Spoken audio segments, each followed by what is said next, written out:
राजन साळवींसोबत चर्चा झाली, ते थोडे अस्वस्थ आहेत असं संजय राऊतांनी म्हटलंय। पराभव पचवायची हिंमत नसेल तर तो बाळासाहेबांचा शिवसैनिक नाही असं राऊतांनी म्हटलंय। तर संजय राऊत स्वतःच अस्वस्थ आहेत असं गुलाबराव पाटलांनी म्हटलंय। राजन साळवींशी माझं चर्चा झालेली आहे। नक्कीच पराभवानंतर थोडे ते अस्वस्थ आहेत। संपूर्ण महाराष्ट्रामध्ये अशा प्रकारे आमचे पराभव झाले आहेत। राष्ट्रवादी काँग्रेसचा पराभव झाला, त्याची कारण आम्ही शोधतो आणि कारणही माहित आहेत।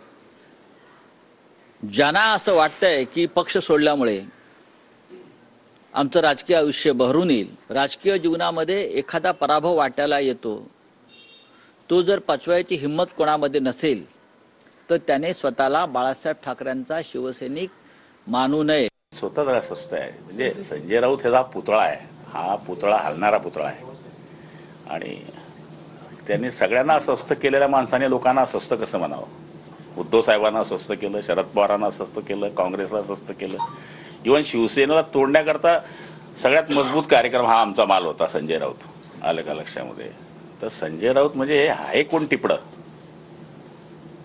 आणि मी तुम्हाला सांगतो, जी राहिलेली शिवसेना आहे ना, बघा आता राजन साळवी कुठल्या मार्गावर, अमुक कुठल्या मार्गावर, हे जे दिसत आहे ना 20 आमदार, तुम्ही बघा काही दिवसांनी 10 एक तर आमच्याकडे दिसतील तुम्हाला।